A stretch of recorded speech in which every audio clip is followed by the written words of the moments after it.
The hum was the first thing she noticed when the silence became too loud. It was a low, mournful thrum from the aging refrigerator in the corner of the kitchenette, a constant companion in the late hours after her son, Leo, had finally succumbed to sleep. Elara Vance rested her forehead against the cool, smooth surface of her drafting table, the scent of graphite and paper a familiar, almost comforting perfume. Outside, the city sighed, a distant exhalation of traffic and life that felt a million miles away from the quiet desperation of her third-floor apartment. The architect's lamp cast a perfect, unforgiving circle of light onto the table, illuminating not a blueprint for a soaring skyscraper or a cozy dream home, but a scattered array of envelopes. They were her own architecture of failure, each window a transparent pane revealing a final notice, each crisp fold a line she could not redraw. She traced the edge of one, a pale blue demand from the electric company. The amount was not astronomical, but it might as well have been. It was a mountain she had to climb with loose gravel under her feet. Her freelance drafting work, once a steady stream that allowed her to build a life after leaving Mark, had dwindled to a trickle. Developers were cautious, projects were stalled, and her inbox was filled with polite regrets. She was good. She knew she was good. Her lines were clean, her understanding of space and flow was intuitive, and she could lose herself for hours in the beautiful logic of a well-designed structure. But skill did not pay for groceries or keep the lights on. The hum from the refrigerator seemed to mock her, a reminder of the very power she was about to lose. Leo's gentle breathing drifted from the small adjacent bedroom, the door left ajar. He was 7, a bright, beautiful boy who saw the world as a collection of wonders. He still believed in the firm foundation of his mother's capabilities, in the quiet magic that made toast and jam appear in the morning and stories manifest from thin air at night. He knew nothing of the precarious ledge they lived on. He had asked about the school field trip to the Science Museum just that afternoon, his eyes wide with the promise of dinosaur bones and planetary displays. The permission slip was on the counter, another piece of paper demanding a payment she did not have. Her failure felt sharpest when it touched him, a shard of glass pressing against her heart. She was his foundation, and she felt herself cracking. Her phone buzzed, vibrating against a stack of vellum. It was Maya. Of course it was Maya. Her friend's optimism was a relentless, well-meaning force of nature.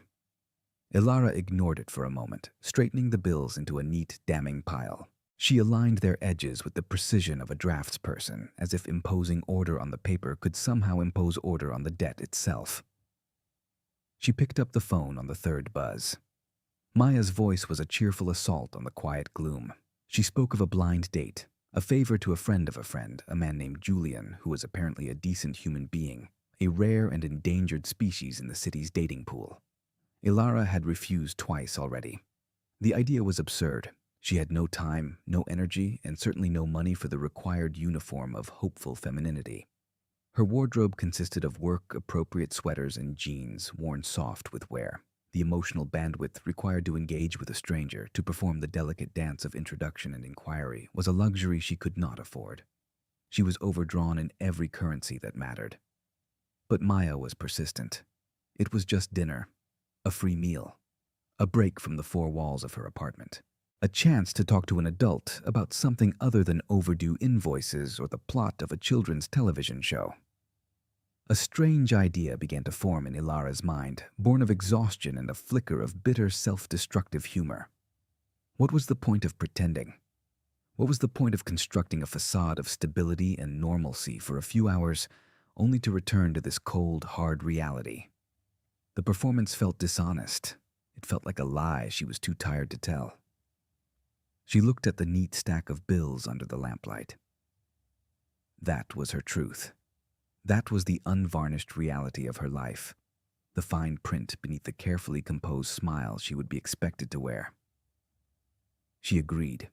Maya's squeal of triumph was tinny through the phone speaker. As she listened to the details, the name of the restaurant, the time, Elara's hand reached for a large manila envelope.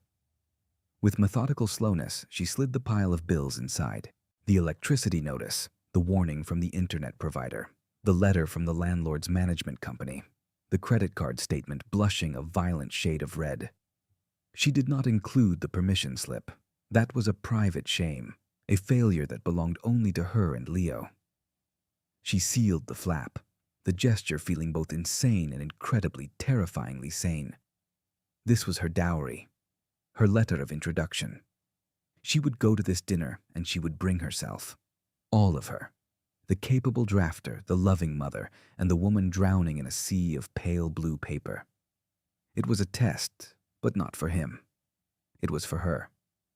A test to see if she had the courage to be completely ruinously honest just once. The restaurant was called Aperture, a name that felt like a cruel joke. It was all glass and muted light, a study in minimalist elegance that made her feel cluttered and overwrought by comparison.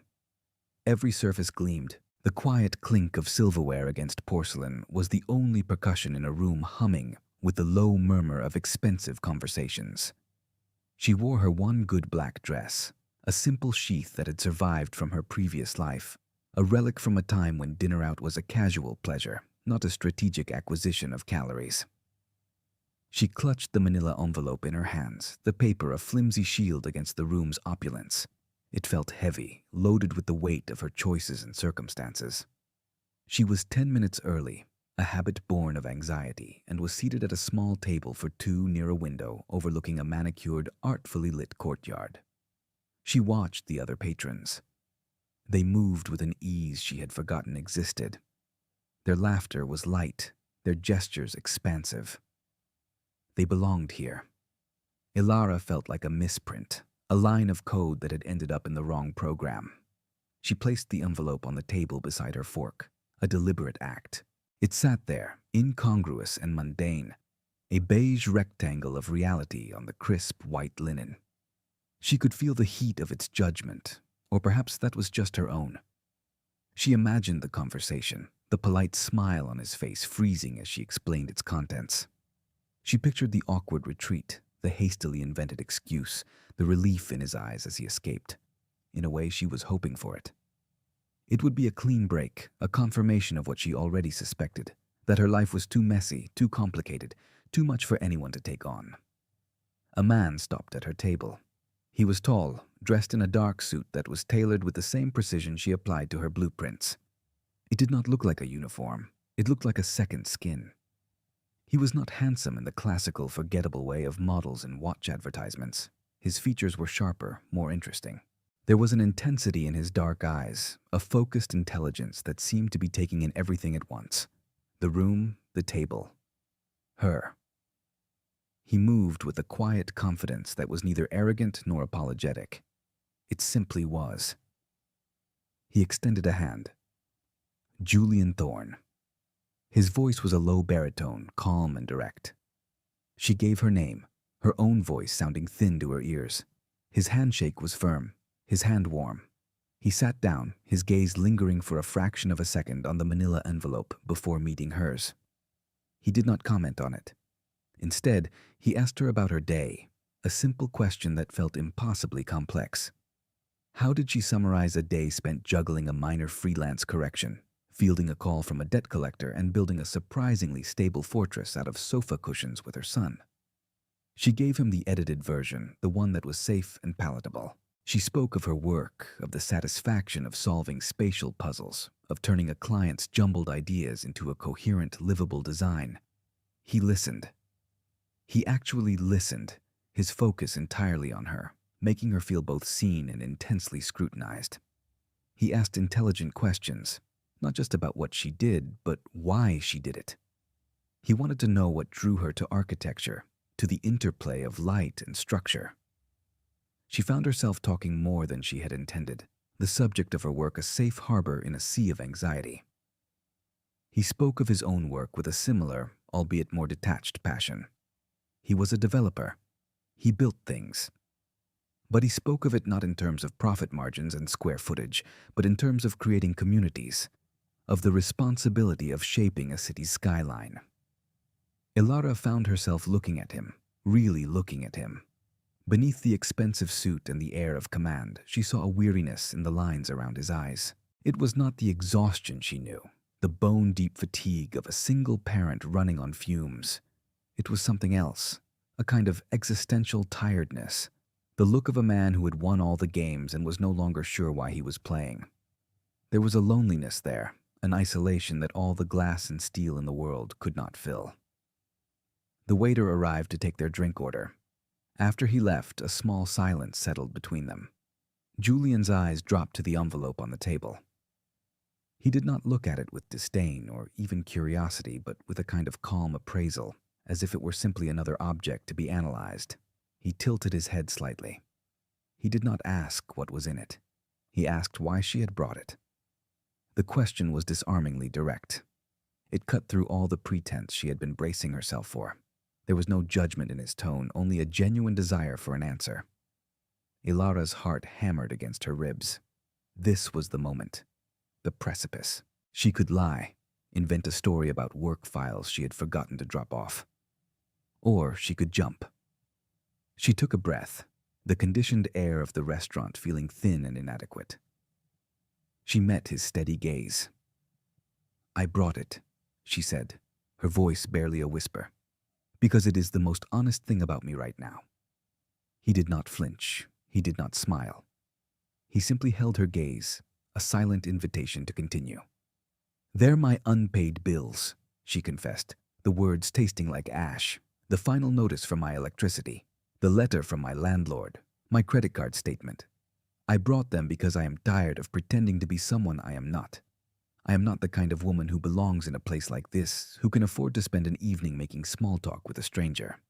I am a single mother trying to keep the lights on. This is me, and I thought it was only fair that you knew who you were having dinner with."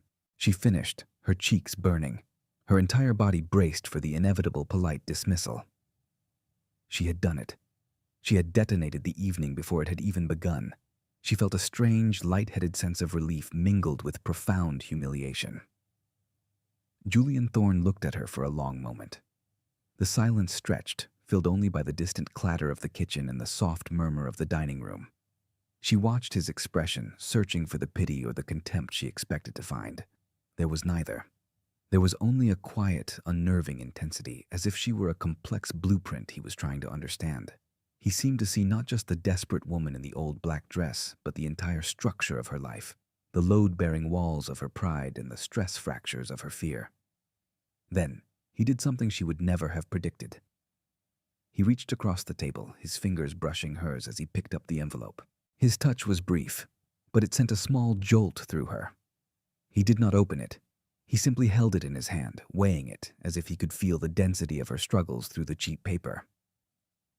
"Thank you for your honesty, Ilara," he said, his voice low and even. "It's a rare commodity."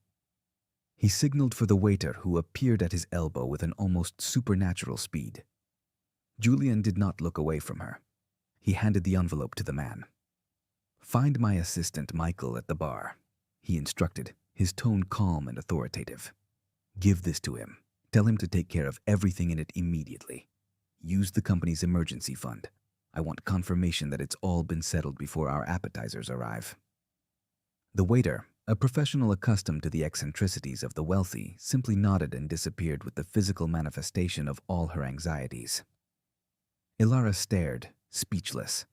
Her mind struggled to process what had just happened. It was a gesture of such staggering power and audacity that it left her breathless. The blood rushed in her ears, a roaring tide of shock, anger, and a bewildering, shameful flicker of relief. "No," she managed to say, the word catching in her throat. "You can't do that." "I can," he replied simply. "And I have." He leaned forward slightly, his gaze unwavering. "I did not do it to embarrass you. I did it because you were right. You brought your reality to this table. I respect that more than you can possibly imagine. But that reality, that stack of paper, is a distraction. It's a wall between us. I want to have dinner with you, Ilara Vance. Not with your debt.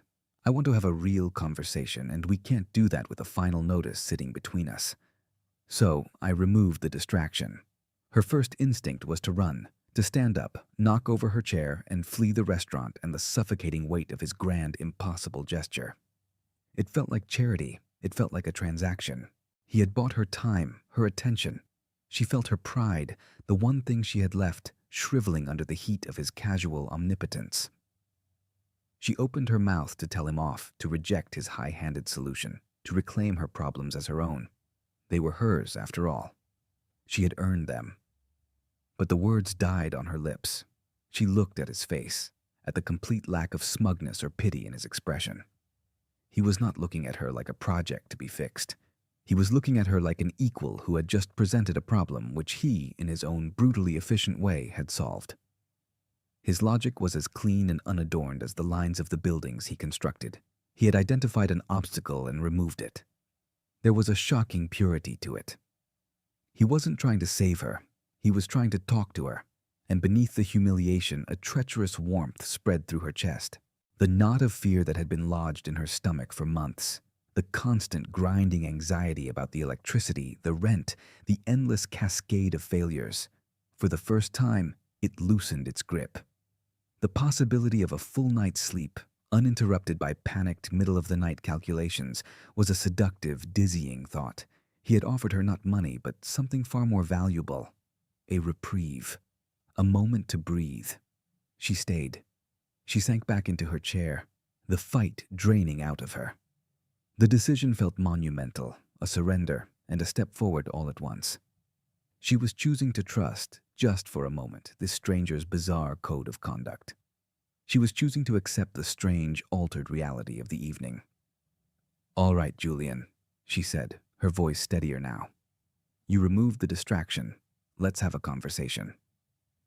A ghost of a smile touched his lips, the first she had seen.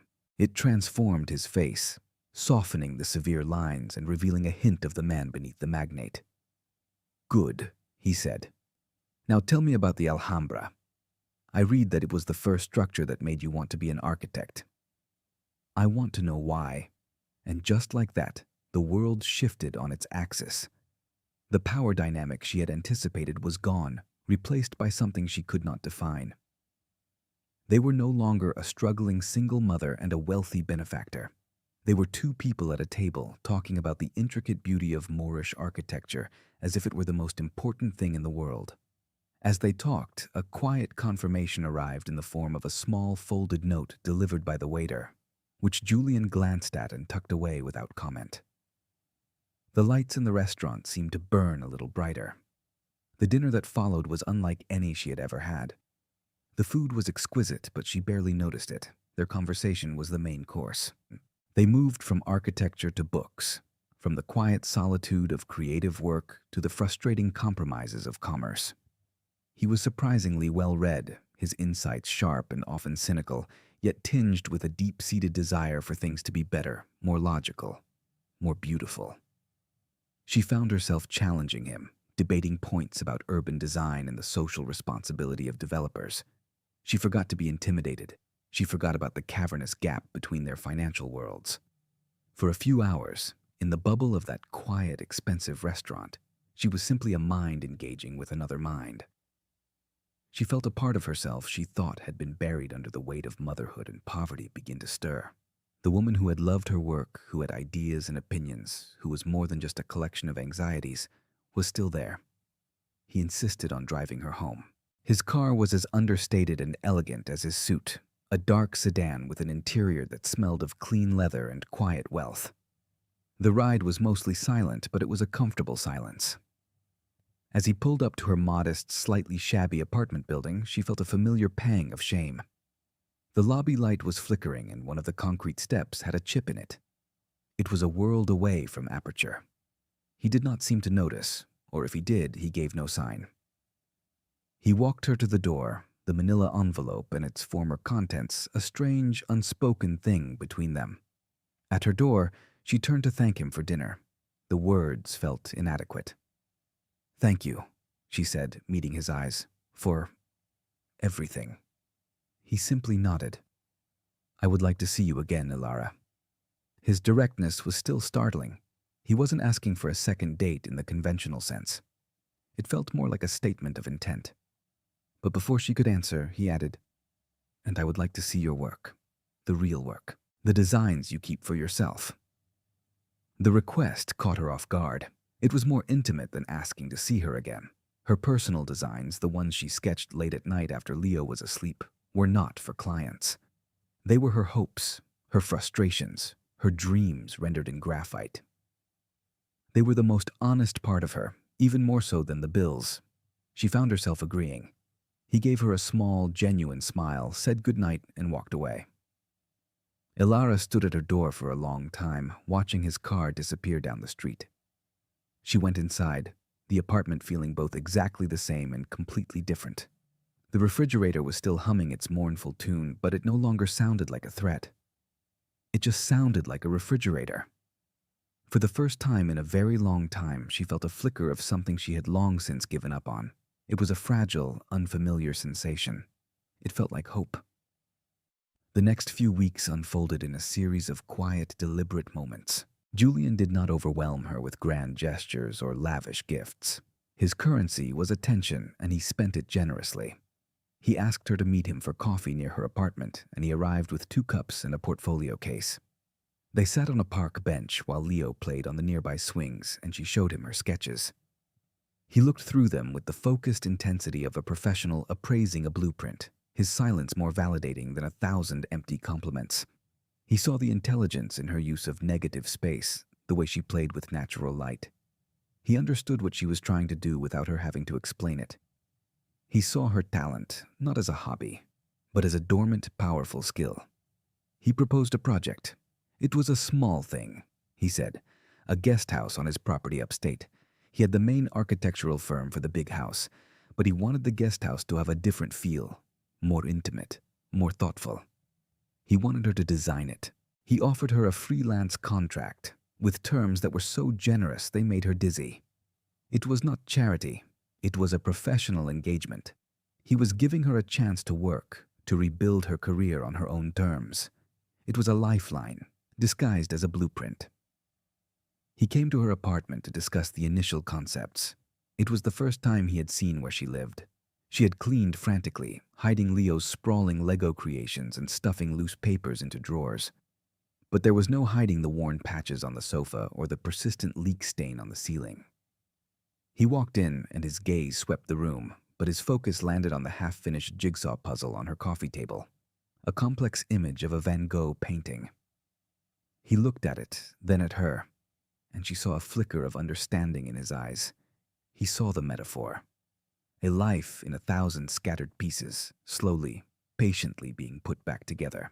Leo, initially shy, was won over when Julian sat on the floor with him and found 2 connecting pieces of the puzzle's notoriously difficult blue sky. He did not talk down to her son. He spoke to him with a serious, respectful curiosity, asking him about the logic of his Lego castle's defenses. Watching them together, a quiet man and a quiet boy finding a common language in the world of structure and imagination, Ilara felt a dangerous softening in her chest. She had built her world to be a fortress for 2, its walls high and its gates locked. Julian was not storming the gates. He was simply standing outside, waiting patiently for her to open them. One evening, while they were reviewing her preliminary sketches for the guest house at her drafting table, he told her about his past. He spoke of his first major development project years ago. He had poured everything into it, his money, his time, his vision. He had a partner, a man he had trusted like a brother. The project was on the verge of success when it all collapsed. The partner had been siphoning funds for months, a complex hidden network of false invoices and shell companies. The betrayal was not just financial. It was personal. It had hollowed him out, leaving him with a deep-seated distrust of the world and a reliance on his own judgment above all else.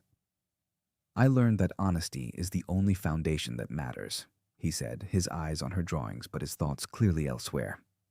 "Everything else is just a facade, waiting to crumble. When you put that envelope on the table, you showed me your foundation. It was cracked and under pressure, but it was real. I haven't seen anything that real in a very long time." His confession was not a plea for sympathy. It was a gift of context.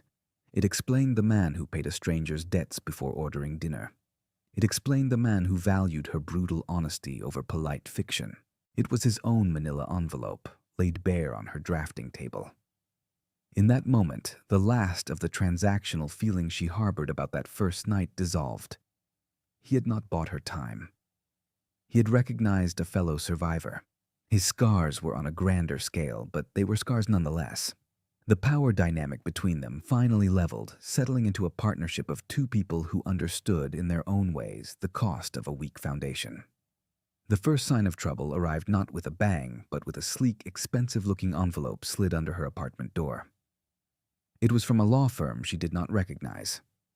Inside, a letter from Mark's new lawyer informed her that her ex-husband was petitioning the court for a modification of their custody agreement, citing a significant and concerning change in her circumstances. The legalese was dense, but the implication was brutally clear. Mark had found out about Julian. He saw not a man Ilara was cautiously beginning to care for, but a walking, talking ATM. He was using their son as leverage. The cold dread that washed over her was sickeningly familiar. It was the same feeling she'd had when she discovered Mark's secret credit cards, the same sinking despair when she realized the man she married was a mirage of charm and irresponsibility. For 2 years, he had been a ghost in their lives, making sporadic child support payments and even more sporadic visits. Now, with the scent of money in the air, he was back, cloaked in the righteous indignation of a concerned father. The letter was a declaration of war, and his weapon of choice was Leo. She wanted to hide it from Julian. This was her mess, her past. It felt like a contamination, a toxic sludge from her old life seeping into the new, clean structure she was trying to build. She imagined his reaction, the tightening of his jaw, the cool withdrawal. A man like him did not have messy ex-husbands. He had discreetly managed non-disclosure agreements.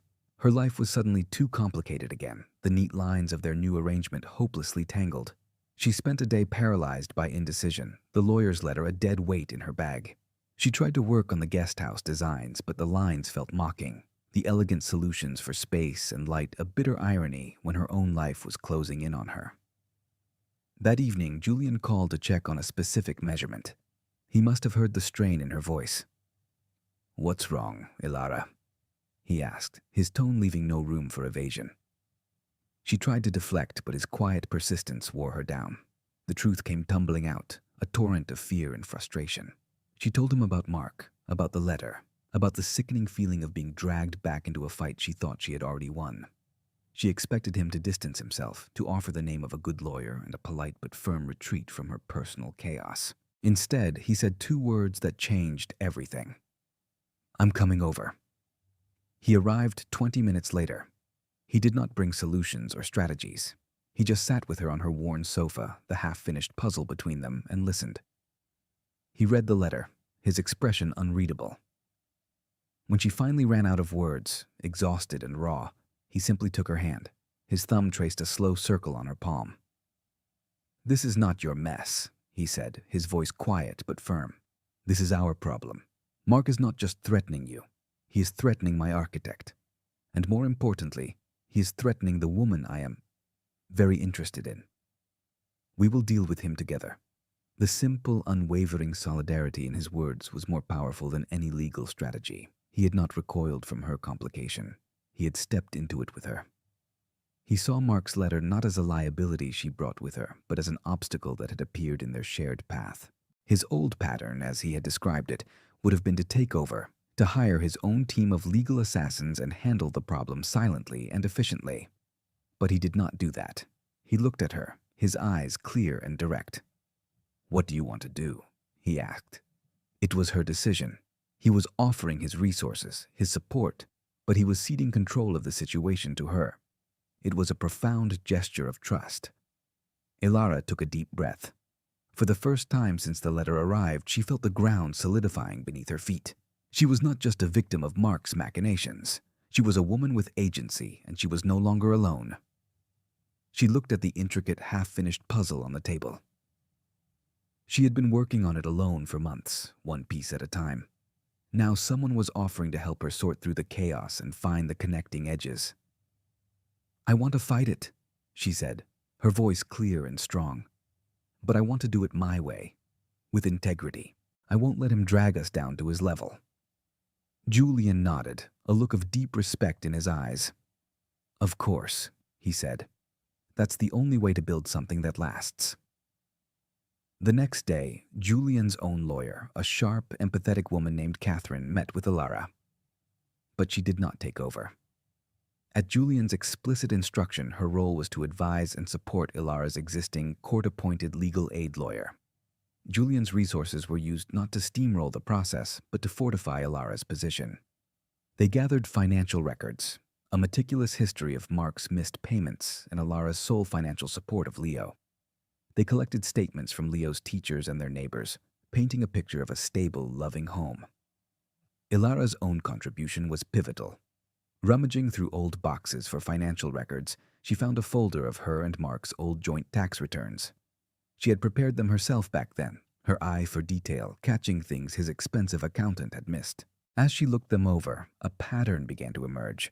There were small but consistent discrepancies, undeclared freelance income on Mark's part that she had questioned at the time but had been waved away with a charming, dismissive explanation. It wasn't much, but it was a pattern of dishonesty. It was a weak foundation. She showed it to Catherine, who recognized it immediately for what it was: leverage. It was proof that Mark's sudden concern for his son's welfare was directly proportional to his own financial desperation and his history of deceit. The confrontation, when it came, was not in a courtroom. Catherine arranged a meeting. Mark arrived, flanked by his lawyer, his expression a mixture of arrogance and greed. He saw Julian, who had insisted on being there, and his eyes lit up with the imagined jackpot. He had misjudged his opponent completely. The meeting was short. Catherine laid out their case with cool, surgical precision. She presented the financial records, the witness statements, and finally the subtle but damning evidence from the old tax returns. She did not threaten. She simply stated facts. She made it clear that if he pursued this, his own financial history would become a matter of public record in the family court. A quiet, professional checkmate. Mark's bluster evaporated. Faced with the quiet, unassailable truth of his own irresponsibility, he crumbled. The petition was withdrawn the next day. The storm had passed. That evening, Ilara and Julian sat on her sofa. The legal documents were gone, replaced by the guest house blueprints she had finally completed. They were, she knew, the best work she had ever done. The project, and his belief in her, had unlocked a confidence she thought she had lost forever. He turned to her, his expression serious. "You did that, Ilara. My lawyers helped, but your integrity, your meticulousness, that's what won. You saw the flaw in the structure." He picked up one of her blueprints. "It's what you do. You find the truth in the details." He paused, his gaze searching her face. "I came into your life and solved a problem with money because it was the only tool I thought I had. It was fast and efficient. But you just solved a much bigger problem with character. And that's a foundation I want to build on." The air between them was charged with all the things that had been left unsaid for weeks. The careful dance of their growing affection was over. It was time for a direct statement, a clear line drawn on a plan. "I'm not just interested in you as my architect, Ilara," he said, his voice low. "I think you know that." She did know. She felt it in the quiet way he looked at her, in the easy comfort of their silences, in the way he had seamlessly become a part of her small world without ever trying to change it. "I know," she said, her heart beating a steady, hopeful rhythm. "Then have dinner with me tomorrow," he said. "Not as a client, not as a favor. Just with me." "I would like that very much," she whispered. The bond between them, forged in a strange transaction and tested by the ghosts of her past, solidified into something real and lasting. It was not a whirlwind romance from a storybook. It was a structure they had built together, piece by piece, on a foundation of radical honesty. 6 months later, Ilara stood in the finished guest house. Sunlight streamed through the floor-to-ceiling windows she had designed, illuminating the clean lines and warm wood of the interior. It was beautiful. It was hers. The project had led to 2 more commissions, and she had finally been able to leave the cramped apartment for a small rented house with a yard for Leo. Her drafting table now sat in a sun-drenched room of her own, overlooking a garden. She was not rich, not by Julian's standards, but she was secure. She was standing on her own 2 feet, on a foundation she had built herself. The main house on the property was still under construction, but she and Julian spent most weekends here, in the small, perfect space she had created. It was their sanctuary. Life was not a fairy tale. There were still struggles. Leo still missed his father sometimes, in the abstract way a child misses an idea. Mark was still an irresponsible ghost on the periphery of their lives. But the anxiety that had once ruled Ilara's world was gone, replaced by a quiet, steady confidence. Her happiness was not something that had been given to her. It was something she had earned. That evening, she found Julian on the floor of the living room with Leo. They were bent over the Van Gogh puzzle, which now lived permanently on a side table. They were working on the final section, the swirling, chaotic stars in the night sky. As she watched, Julian picked up a piece, studied it, and then fit it perfectly into place. Leo cheered. Julian looked up at her and smiled, a real, unguarded smile that still made her heart ache in the best possible way. He held up the final, oddly shaped piece of the puzzle. "Looks like there's only one left," he said, his eyes holding hers. She walked over and sat down, her hip brushing against his. She looked at the puzzle, now a complete, beautiful and complex whole. It was no longer a symbol of her brokenness. It was a testament to patience, to the belief that even the most scattered and chaotic pieces could, with time and care, be brought together to create something wonderful. She thought back to that night at the restaurant, to the desperate, terrified woman with a manila envelope full of failure. It seemed like a lifetime ago. One small, insane act of honesty had changed everything. She had laid all her broken pieces on the table, and this man had not walked away. He had simply seen it as a puzzle worth solving. Together,